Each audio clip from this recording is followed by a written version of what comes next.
Hello everyone, welcome back to Online Help Guide. Today in this video I am going to show you how to restore deleted stories on Instagram. So watch this video till the end.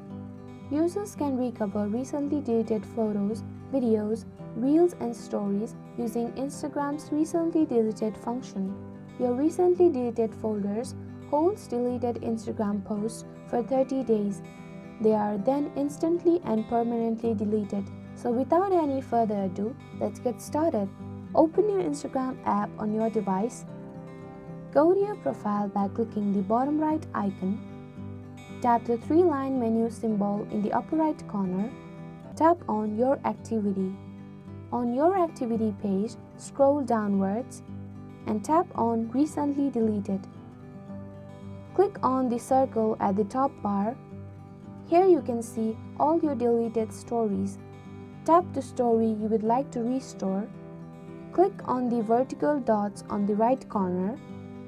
From the menu below, click Restore. Tap to confirm it to restore again. There you go. The simple steps will show you how to restore deleted stories on Instagram.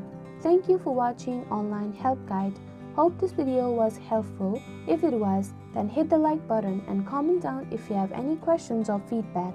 Also, if you are new to our channel, subscribe and hit the bell icon on our channel so that you don't miss our upcoming videos.